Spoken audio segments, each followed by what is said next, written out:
ñu dooree ko ca ndaje ma amoon ci bitim réew président Diomaye yëkkati na kàddu gi dellusiwaat. Mais est-ce qu'il faut sauver le système? Pourquoi faut-il sauver ce système? Pourquoi le sauver? Pour éviter déjà que ce que nous avons donc connu comme horreur par le passé ne revienne, et surtout pour ne pas oublier cet état de fait-là. Aujourd'hui, ce que nous voyons de plus en plus, c'est que quand des conflits surviennent, la Société des Nations, qui est devenue les Nations Unies, est aujourd'hui en retrait au profit d'initiatives privées ou bilatérales pour gérer des situations de conflit. L'exemple le plus parlant, c'est ce qui est arrivé récemment au Moyen-Orient, où un pays considère qu'il est en situation d'insécurité et décide d'aller attaquer un pays en prévention. Si chaque pays pouvait, sur la seule base de l'évaluation qu'il fait des menaces qui pèsent sur lui, aller s'attaquer à un autre pays, évidemment, aucun pays ne serait en sécurité. Or, l'état de paix convient le mieux à la condition humaine et au développement. Et c'est par justement la promotion d'un multilatéralisme fort et inclusif qui ne fait pas de la Société des Nations, je reprends encore l'expression la plus ancienne des Nations Unies, un lieu de délibération où une seule voix peut prévaloir sur l'ensemble des voix parce qu'il y a des pays qui détiennent un système de veto qui fait que lorsque le monde considère que voilà ce qu'il est mieux aujourd'hui de retenir comme cadre d'action ou solution, un seul pays peut, sur la base de ses intérêts, décider que ce n'est pas ce qui convient le mieux, agir autrement ou enfreindre l'action collective. Ces règles sont à la fois politiques, elles sont financières, elles sont du ressort de la coopération qui doit être aujourd'hui réinventée. Quand vous avez une entreprise qui vient exploiter des ressources minières ou autres dans un pays sous-développé, la première chose à laquelle ces entreprises-là veillent, c'est quel est l'environnement fiscal? Est-ce qu'il y a une convention fiscale qui permette de payer le moins d'impôts dans le pays où le revenu ou la richesse est créée, évidemment pour aller le payer dans les pays d'origine de ces entreprises-là. mi noonu président Diomaye ci ndaje ma ñu doon amal ci bitim réew la yëkkatee kàddu yooyu daal Assane mu mel ni wax na ci lu bare waaye daal bokk na ci lii nga xam ni ñaawlu na ko muy Nations Unies seen taxawaay bi daal dafa mel gënalu ko daal ci niñ taxawee. war nañ daal yenn yi bu amee ñu ci àddu di ci wax comme ñoom ñoo bokk nekk ndeyu xeetu réew mi maanaam ñoo njabootee réew yi beneen bet daal mu jàpp ni ëpp doole am réew wër te tax nga di ko noggatu.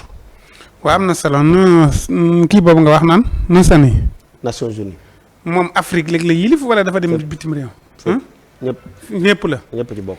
waaw bu dee ñëpp la moom du lekk si bii lañ leen war a arrêté bi ñu leen war a arrêté dafa yàgg. ci kay.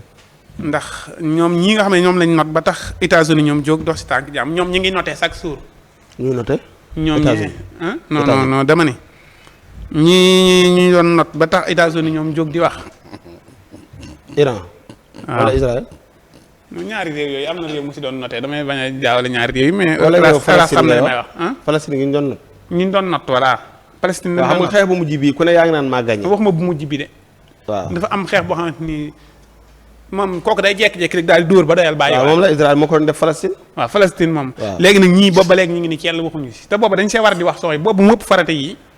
ok ndax ñee dañoo dëkk nekk seen jàmm ñii ñëw di leen duma di dëkk seenu dëkk di jël seen suuf dañuy nar a duma bañ jeex ñu dëkk ba nangu dëkk ba. ok léegi jaay doole googu noonu tey xeeti réew yëpp di ko seetaan ba ñi bii ñëw après bii ñu daal si dox tànk jàmm mais bee lañ war a dox tànk jàmm ñii lii siin da see war a jóg siin il faut que moom may bët ñii bu fekkee defati nañ lii siin réglé ko il faut que réew yi si àdduna bi am réew yi si ëpp doole yoo xamante ni dinañ taxaw ni leen yéen ñëpp nekk leen si yoon ku si nekkutut si yoon nar a jaay sa morom doole dinañ jóg taxaw ci. kon nag mbootaay gii nii yi nga xamante ni ñoom ca lañ bokk nañu taxaw ci loolu yi di wër réew yi di dox tànk jàmm di leen aaye ab guerre ndax ab guerre baaxul day delloo am réew ginnaaw. ndax tabax am réew ba réew ma jàkk ngeen def guerre réew ma yàquwaat ngeen war a tabaxaat loolu day jeexal xaalis te xaalis boobu am na fu mu xaj. libee ngi nii noonu lañ def libi géeruñu de libi géeruñu dañoo xadd fi lañ rayoon voilà waaye guerre daa sony bu luñ ñoom ñëpp nañ taxaw pour jële fi guerre baaxul joxe hélas pare nga jéem nga de noonu la de. wecc naa la de. weccoo ma dara.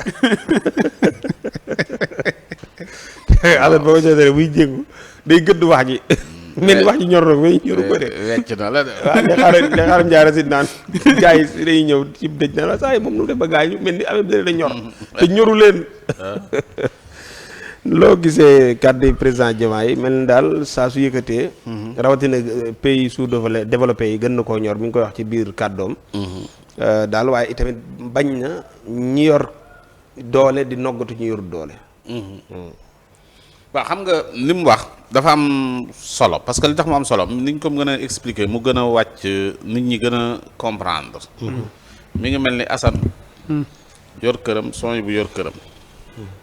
ñun ñi yëpp yor suñu kër ñu teg kuréel goo xamante ni gii dañu fexe ngir jàmm am ci réew mi Assane ak son bu nag dese nañoo juboo waaye son bu xëy na gis Assane di entraîné mu ne Assane ci sama kaw la jëm te Assane dafa dem salle rek di entraîné mu ne kii bu mokkalee dana ma gaañ balaa maa gaañ naa ko songu xeex loolu la Israël def maanaam dana Iran mi ngi waaja kii te Iran bu amee doole sama insécurité la man kon naa dal ci kawam balaa muy am doole loolu la président Diomaye wax ne bu fekkente ni dañoo ci njort ne kii kat mën naa dal ci sama kaw naa dal ci kawam nu jàmm di amee jàmm mënta am li mu wax nag dëgg la goo xam ni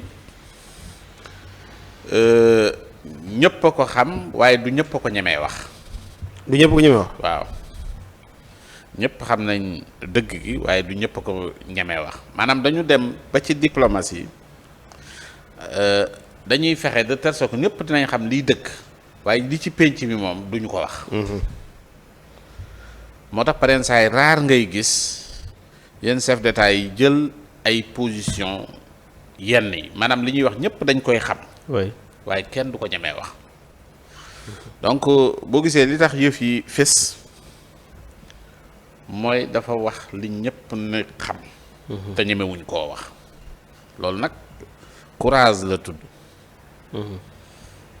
parce que loolu dafa am solo parce que àddina bi il faut ñenn ñi di oser wax li nga xamante ni bi mooy dëgg parce que buñ dut laal li nga xam ni mooy dëgg gi di ko wër bu boobaa day permettre nit ñi nga xamante ni bii tey ñooy kii di def lu leen neex te dara du leen ci fekk parce que ci Israël ak ki nga xam ne mooy Iran da ngay gis ñoo xam ni dañ naan la Israël am na sañ-sañu défendre te moo attaqué il faut que Israël défendre xam nga kooku bu toogee ci plateau bi di wax loolu te xam na ni kii moo attaqué dañu war a wax ne Iran moo war a défendre mais pas ñu ne Israël moo am sañ-sañu défendre boppam aar boppam te Israël ba mu daree tuumaal Iran arme nucléaire ëpp na 40 ans ñu wax ne dans 2 mois danañ ko am loolu lépp di ay wax ju du dëgg benn Netanyahu mi wax na ko fi waxati ko fi tuumaal nañ ko Iran ba tàyyi Iran ne leen man nucléaire bi ma yor pour civil la pour énergie ak sama kii ak et cetera mais nekkul ni damay def kii pour wut bombe atomique signé xaatim te Israël moomu xaatimut te am na ko maanaam injustice boo xamante ni bi moo am ci kii bi gis nga pareen saa yi ñu wax la benn xista mu def la ree mais boo xoolee ci vie bi da nga koy gis muy ka waxoon ne kiyam bi nagam bi moo jur fas wi ñu dem ci àttekat ba àttekat bi ne woowee nag bi jur fas wi mu ko teg dafa yor xaalis waaye dafa yor xaalis te kii yor dara waa ji ne man il faut ma demaat ci keneen ñu gisante ba waa ji ne non c'est vrai dëgg la nag bi moo jur fas wi waaw mu demaat ci keneen bañ a décourager mais dem na koo xamante ni kii bi mu ñëwee di wax ko ne ko sama nag bi moo jur fas wi waaye àttekat bi ne ko man mënuma leen a àtte ndax tey damaa gis mbaax mu ne ko góor nan lay gisee mbaax mu ne ko buñ demee ba nag di jur fas góor mën faa gis mbaax waaw maanaam loolu daf lay wan ne la nit ku dëggu am na ñoo xamante ni bis boo yeggee ci ñoom ak loo mën a am ak noo mën a toll ñoom la nga xamante ni mooy dëgg gi rek la ñuy àtte. comprendre nga. àddina bi nag foofu la war a toll. mais fi mu toll nii tey da ngay gis ni. nit ñi dañuy taxawaay yoo xamante ni bi da ngay xam ni ñiy jàppale Israël fi mu toll nii Israël boo seetee état yee ko jàppale mais peuple yi dañ nañ ci moom. waaw parce que li Assane wax ni te mu am solo muy fële ca Jordanie la fa xew muy massacre bi nga xam ne israélien yaa nga fay def tax na àdduna bi jéppi ko. li tax nag dirigeants yi commencé léegi di jël yenn position yi c'est parce que peuple yi ñoo mënatul a accepter ñaawteef gi nga xam ni Israël mi ngi koy def comprendre jamono jiñ toll nii am na peuple yu bari yoo xamante ni bii tey reconnaître nañ état palestinien am na peuple yi reconnaître nañ état palestinien parce que léegi dañ koy ñaawlu fu ne biir Angleterre rek keroog maa ngi gis benn concert boo xamante ni bii artistes yi gën a mag di yëkkati drapeau Palestine di ñaawlu jëf ji nga xamante ni bii moom la Israël di def donc loolu nag ku mel ni président Diomaye bu demee def discours bu mel nii wax leen dëggantaan li nga xamante ni bi noonu lañ mën a def ngir jàmm di continuer di am faaw ko yëf yi dox ni nga xamante ni bi noonu la war a doxee mais pas que nga jiite ay kii ba noppi mu am ay féete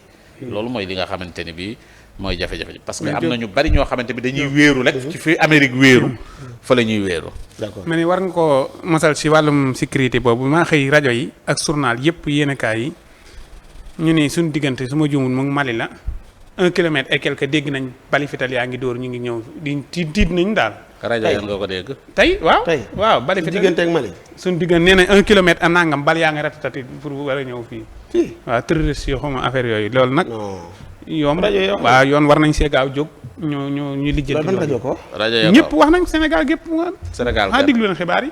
yan xibaar moom dañu ay bala nga dul tuuti jëm si Sénégal. maam ñoom dañ koo dégg 1 kilomètre a nangam journaliste yi ko bind. xañ na mu dinaa tegal journal balaa kii. waaw déggoo ko tey. moo loolu noonu demee loolu suñ frontière yi. journaliste yi lépp lu ñu dégg. man nag daa mel fan yii nag damaa jëloon yoonu saa frontière yi daal fi mu nekk nii moom wax dëgg yàlla. Assane presque 3 mois ngi déglu ma journal. déedéet. non deel diglu nag deel diglu. en tout cas daal tiitaange daal moom kii na moom waaye nag alhamdulilah ndax man mënumaa comprendre ñun suñ njiiti réew yëpp gisante wax am réew moo xamante ni ma nga fee suñ diggante ak ñoom 1 kilomètre et nangam. ay pitaar ay pitaar. maa ne léegi ay pitaar nan bale fital la de. waaw ñu ne de doon nañ isin moom ñun moom doon nañ isin ñun. fan yi ay fital. ñun waaw génne nañ ko RTS. ñu gaa yi tëdd nii di tiire.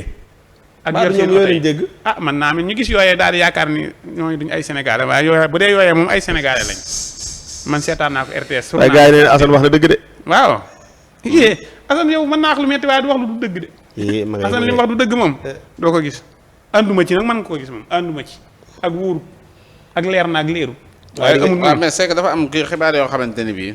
même bu fekkee ne kii mais xam nga jógee gut ci ñi nga xamante ni bii yu kii la quoi comprendre ko parce que xam nga am na loo xamante ni dafa xaw a. dafa xaw a doy waar te et puis dafa compliqué. mais waaw non c'est que dafa am yoo xamante ni dafa xaw a compliqué te bon wax xam nga am na ñoo xamante ni ñoo yore wàllu communication ci yu jëm ci yenn yi.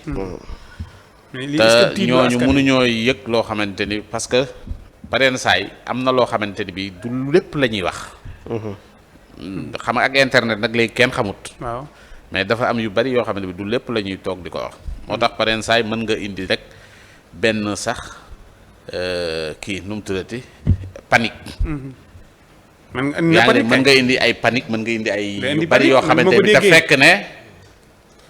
lépp mi ngi ci contrôle. est-ce que ñoom dem nañ fa sax est-ce que journaliste ñoo dem ba dégg moo tax yu bari soxla wut di sori parce que dafa am yu bari yoo xamante ni bi dafay nekk ci ginnaaw parce que mën nga wax loo xamante ni bi mën na indi leneen nit ñi jaxasoo wala kii quoi comprendre d'accord te loolu bu xasee ba panique yooyu am rek pour moo tax ma bëgg nga démentir leen wax leen loolu nan ngeen ko war a waxee ak nan la war a demee nga seppi ko sànni ko fële xamal leen loolu ay caaxaan la demu leen fa fekke wu leen ay pétard dong lañ dégg de.